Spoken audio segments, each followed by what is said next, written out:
What happens when getting away from violent abuse means giving up everything else? In exchange for a safe life, your old life must disappear completely. We've spoken to one woman forced to flee with her children, leaving everything she had ever known behind to start a new life as someone else entirely. We've changed her and her daughter's name to protect their anonymity. I thought possibly he would end up killing me because of the things he said to me. He said, "If you take the children to their grandparents, you'll come back in a coffin." On my child's birthday, he pulled out a kitchen knife and said, "I'm not leaving, and if you call the police, I'll slit the throats of the first person who comes to the door." So there was a physical threat, but it was the psychological things that just wore me down to nothing. Sally left him, but he continued to stalk her, breaking into the house, making constant threats. She says police were called 30 times in the space of 2 years. He served time in prison for breaching non-molestation orders, but nothing stopped him. Unable to change his behaviour, Sally says the solution offered by the police was for her to change her entire life. I remember the words. These are the exact words. "The world is your lobster. You can move on and make a fresh start." Those kind of things. At that point, I don't think there was any discussion of this is psychologically going to rip you apart. Be ready for that. It was presented as a really positive thing. It felt, if I'm being honest, like a sales pitch. No one knows exactly how many people are in the witness protection programme. By definition, it's kept entirely secret.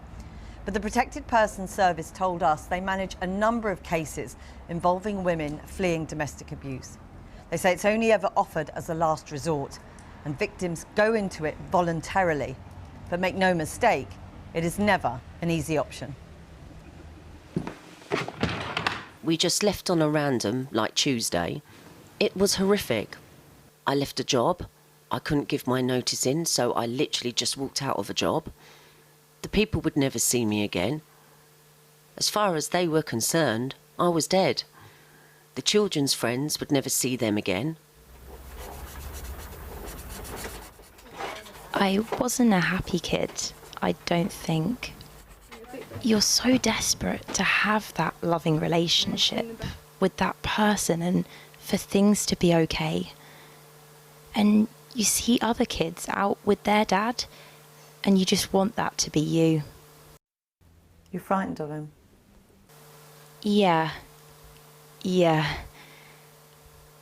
I see cars that look like his, and I feel like I'm going to suffocate.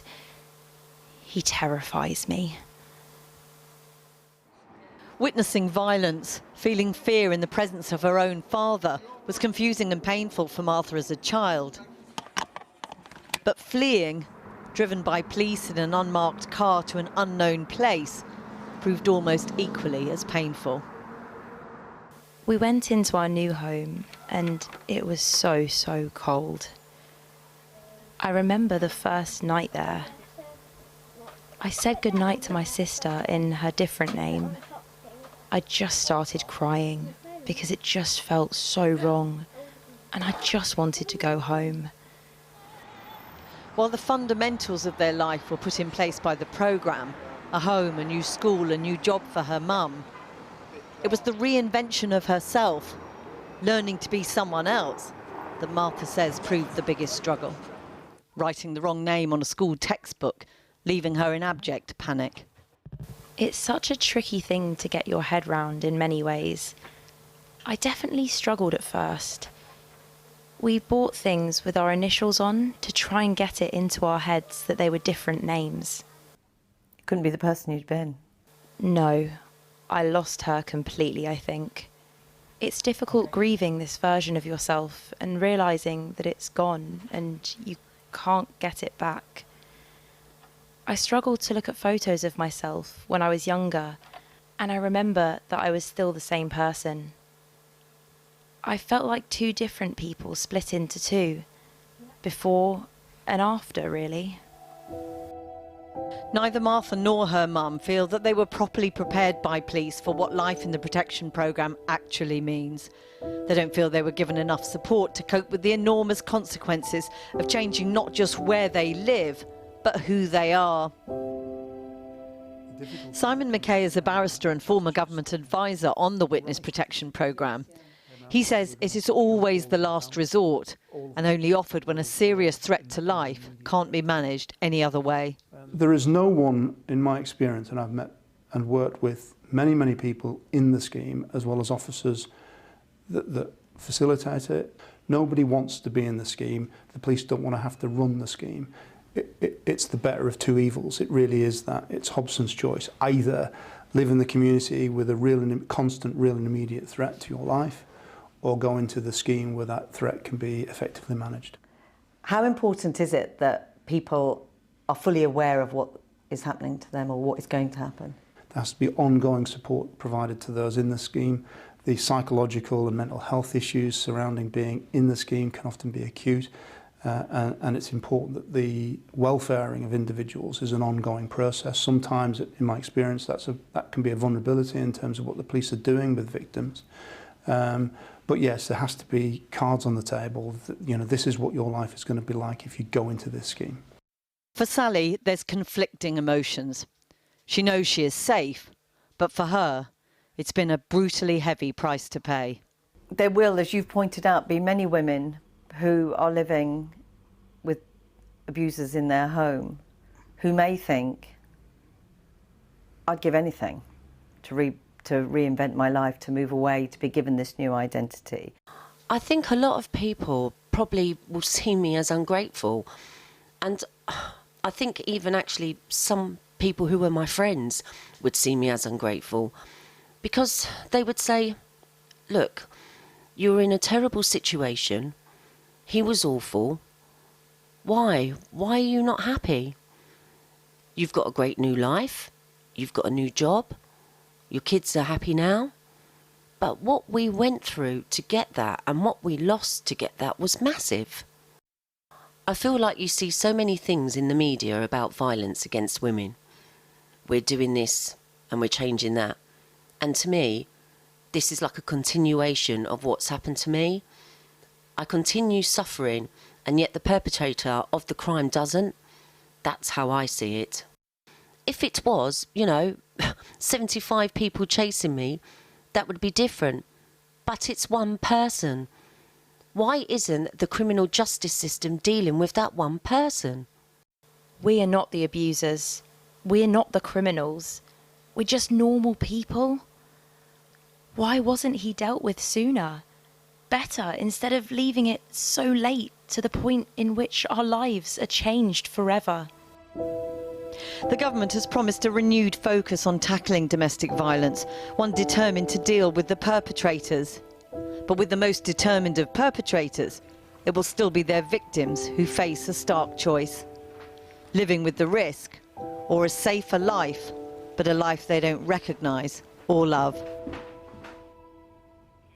Charlotte Neer is the founder of the charity I Choose Freedom, providing refuge for those fleeing domestic abuse. She's also a survivor of domestic violence herself, so we're not revealing her location this evening. She joins us now. Charlotte Neer, what do you make of Sally and Martha's story?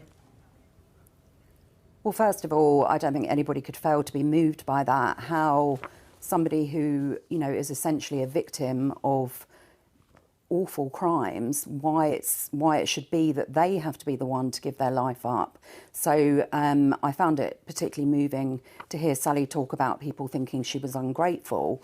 It's what an awful position to be in, and I don't think anybody can really understand how traumatic it is to actually have to give your life up unless you've been in that position. So I applaud them for coming forward and talking about what it's like in the witness protection scheme.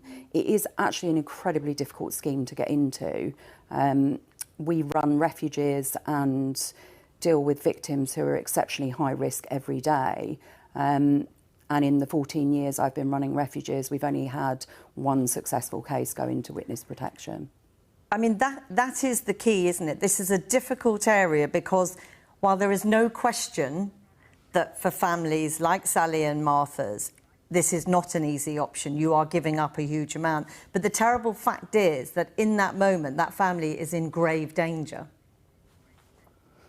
Yeah, and people think that, oh, just go to the police, you know, get a conviction, they'll go to prison. They see that as some sort of silver bullet, and it isn't, because ultimately sentences aren't long enough, people get out, and unfortunately there is a certain sort of domestic abuser, thankfully a small percentage, but there is still a percentage of domestic abusers who will never give up and who will, you know, potentially go on to, you know, ultimately perhaps kill their victim. So really there is, yeah, it's a stark choice as a victim. What do you do? And is it a failure of the criminal justice system, do you think?